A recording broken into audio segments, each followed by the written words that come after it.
I will say, I mean, yeah, to me, I'm killing it, but I can always learn more. Like Right. I'm always learn more. I can always, you know, just improve. And then there are things that, I'm struggling with. And like, could I have eventually found the answer from just looking at hundreds of hours of YouTube videos or Googling? Yeah.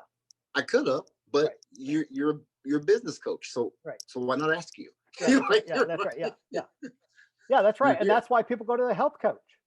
Yeah. They could read 100 books, they could go to 100 seminars, or they could ask you. And here's the other thing too is the fun stuff about coaching is that somebody could you I could somebody could read a book, but they don't know how to translate it to their situation. Mm-hmm.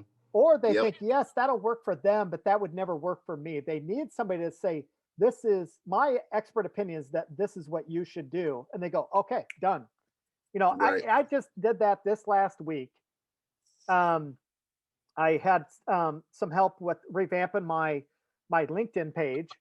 Well, I could go and visit 1,000 LinkedIn pages to reverse engineer what they're doing, or I could just go to an expert and have them tell me what I need to do for as a coach and what you see what I'm saying? They'll Yep. customize it and they'll translate it for me. So because there's 100 different ways of doing it. I want Yep. somebody to tell me how I should do it so I don't have to test 100 different ways or 5 or 2. Absolutely. So that's the value that you bring is knowing how to translate known things. So what are you challenged with right now? I have a few current challenges and one future challenge. The current one is getting traffic to my just the business development side of everything, like getting traffic to my website, getting because like I said, I want to do more consulting and more, like you said, educating the educator. That's what I want to do. I want to do more things in population health. So, which I'm getting in front of people with the podcast. Is just outside of that, like setting up a newsletter. Like, is that something I should be doing, or what? Just things like that. Or is it a waste of time? Yeah, yeah. Or thing. yeah, or is it a waste? Yeah. I don't know. The future thing is now that my goal for my book is to be published and ready to sell in the next 6 months, 3 to 6 months. Okay. Yeah, because I've already started to have a big chunk of it done. So I would say like next, 3 months if I'm super ambitious, but 6 months because I have a life and children and life things.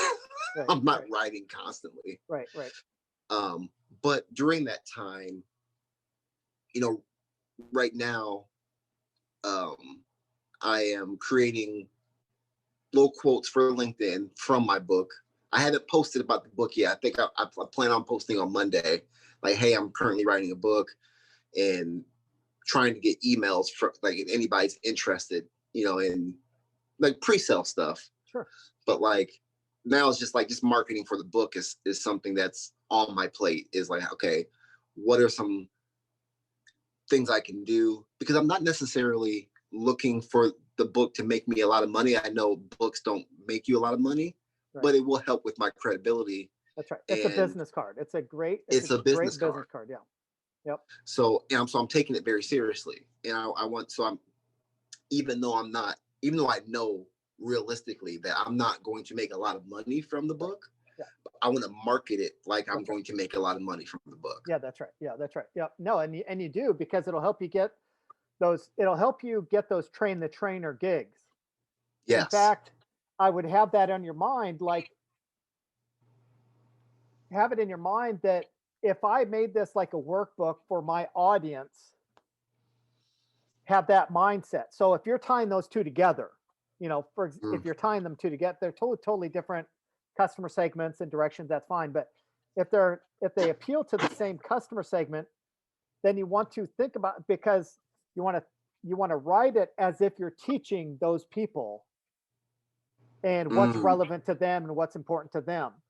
I'm not a writer or anything like that. These are basic these are some basic content things, but and then if I were you, what I'm doing with my videos is everything because I can speak way better than I can write. And I'm not even that great a speaker, but I'm more fluid. I'm a more fluid speaker than I am Right. a writer, right? So I like to when I'm inspired by an idea, I get on, I put the camera on, and I speak it as if I was in front of a crowd, like back at Bing, right? And so then my plan is to transcribe those videos so that I don't have to sit there and write. So if it's easier for you to think about it, or your podcast, for example, let's say you could do this for let's say there's something that you want to teach somebody, then have that be a part of the podcast so that you have the words that come out of your mouth naturally. You have the Mm, content, you have the questions, the answers, and it could be, let's say you're talking to Dr. Marnie White and be like, you know what?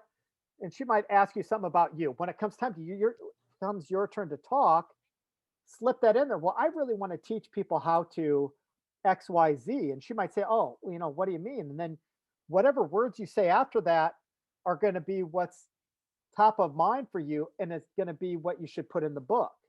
mm. Because then you don't have to sit there and there's something called verbal overshadowing, which when you have a great idea and you're like, oh my gosh, that's a great idea. And then you go to write it and it just doesn't come out the same way anymore. And you're like, son of a Right. gun, or you say something to somebody and go and you try to write it down. That's called verbal overshadowing. So it's a glitch. It's not a glitch, but it's a blip in your brain that so if you say things more ingeniously than you write, or you're more proficient at speaking than writing, you are because you're doing podcasting. So that's Right. pretty obvious, right? Where your talent is. Use that as a source of transcripts. And then you can pay somebody like $1 a minute to transcribe stuff. I mean, that's insane, the price for Yeah. transcribing. So you just transcribe it and you dress it up and you put it in your book, you send it to the editor when you get done or whatever your plan is. But so I would leverage your audio for your text. It's just a great way Mm, of doing it. that's a good I've idea. read lots of books that were trans that were almost complete transcriptions of seminars, and they just transcribed them and put them and published them. The editor went through and cleaned up a little bit, but they'd never sat down to write anything. They were just pulled from their seminars. Huh. So it's because that's where you're most proficient and where you're more fluid in your thoughts coming out.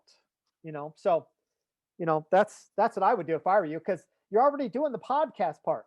Don't don't kill yourself trying to type stuff. And the other thing, it comes out differently too. When you're trying to type something. Um, Yeah. and so yeah, just do it where you're most fluid, where you're most um, get in the zone the most. That's where it's going to be. And then because of the how you're speaking, it's going to be easier to read as well. Now, some verbals don't get read very easily. Like for example, we can think of a lot of people out there who are great communicators, but if you try to read their words, you'd be like, "What is he saying? This is word salad," Right. So, Right. but so yeah. So, anyways, maybe that's helpful for you too. I don't know. That's very helpful. And then monetizing that is, um, where you're going to have to. Here's I learned this from Jeffrey Gitomer. Do you know who Jeffrey Gitomer is? Mm-mm. Probably the most probably the most well-known sales author, right, has been for the last 10, 15 years. But um, the best sales tool is speaking. So use your book and your podcast to get speaking gigs, and those speaking gigs will attract people to you to come and do talks and trainings. So Yeah. so instead of selling your way into training the trainer, attract them to you. And I can attest this. The vast majority of my clients have come were attendees at B.I.N.G events. They saw me speaking up in front of a crowd. which made me the most credible person in the room, the biggest authority on whatever I was talking about. Even if I was in front of the room that everybody was there to see, right? Right. So, and I can attest to that. And I was listening to a podcast of his one time years ago, and somebody asked him on the podcast, "So, what's your biggest secret?" You know, and he said that, and I've read enough of his stuff. I never heard him say that anywhere else. He never gave that secret away anywhere else. And I was like, and that was at Bing at the time. I was like, boom, that's how I can parlay this Bing stuff into coaching because people have already, you know, Right. given me credibility type of thing. So that's what I would do. Use your podcast and your book to get speaking gigs. So then apply to conferences, any expos, conferences, anything like that. Start by getting do a breakout session where they have the main keynote speaker, the main two or three speakers, and then they go into breakout rooms. Have you ever been to a conference like that? Yeah. Uh-huh. Yeah. So become one of the breakout speakers. It's really easy to become one of the breakout speakers. You charge $1,500, $2,500, free in the beginning. If sometimes if you don't charge, you won't have any cred. But because you'll have a book and a podcast, you could probably charge, 1,500, $2,500 or more to do a breakout room, and then you're speaking in front of your ideal clients because that's why they chose your breakout room Mm. during the conference, right? And then Wow. they'll come up to you afterwards and they'll ask you if you do any speaking. They'll ask you if you'll come and talk at their business, at their conference, at a different conference, at whatever. So Man. that's how you break into that. Trying to talk somebody into letting you speak is not the same as getting on somebody's podcast. You know, Right. I mean, it's similar. People will jump on your podcast in a heartbeat, but if you wanted to jump on theirs, probably be a little harder, right? It's Hmm. not the same. It's not reciprocal at all. Um, and this is, yeah. So that's how I would monetize that. Just think, I'm going to write this book, and I'm going to have the podcast so that when I contact the RFP person, request for proposal, RFP person at a conference, and they'll put out requests for speakers too. So then you'll contact them. You'll say, "Hey, here's my LinkedIn. Big deal. Everybody has one. I've got how to podcast. Oh, that's kind of interesting. And I have a book. Oh, that's interesting. Okay, what do you charge?" Then you'll get at the conference, and at the conference is where you'll really blow up. So, Wow. That's I've been wondering how to get into speaking. I just didn't know. then I would consider doing a podcast exactly what you would do in a breakout room too. Because you would think they go, "Well, I already have it on podcast. Why do I need to have it live?" Well, I don't know. Why are you having a conference instead of watching TV? They won't even ask the question, is what I'm saying. So, Right. um, so then you'll have that abstract because you did it in a podcast, and you could, if you had somebody else on there, you could listen to their reaction, and you'd know how it felt to go through the deal, and then you just again transcribe it into an abstract or an outline, or give them a clip of it. Sometimes when you go speak somewhere, they want to hear you speak. They want to see a video of you in front of a room to see how you command the room, to see if you're fluid, or see if you're just a total amateur.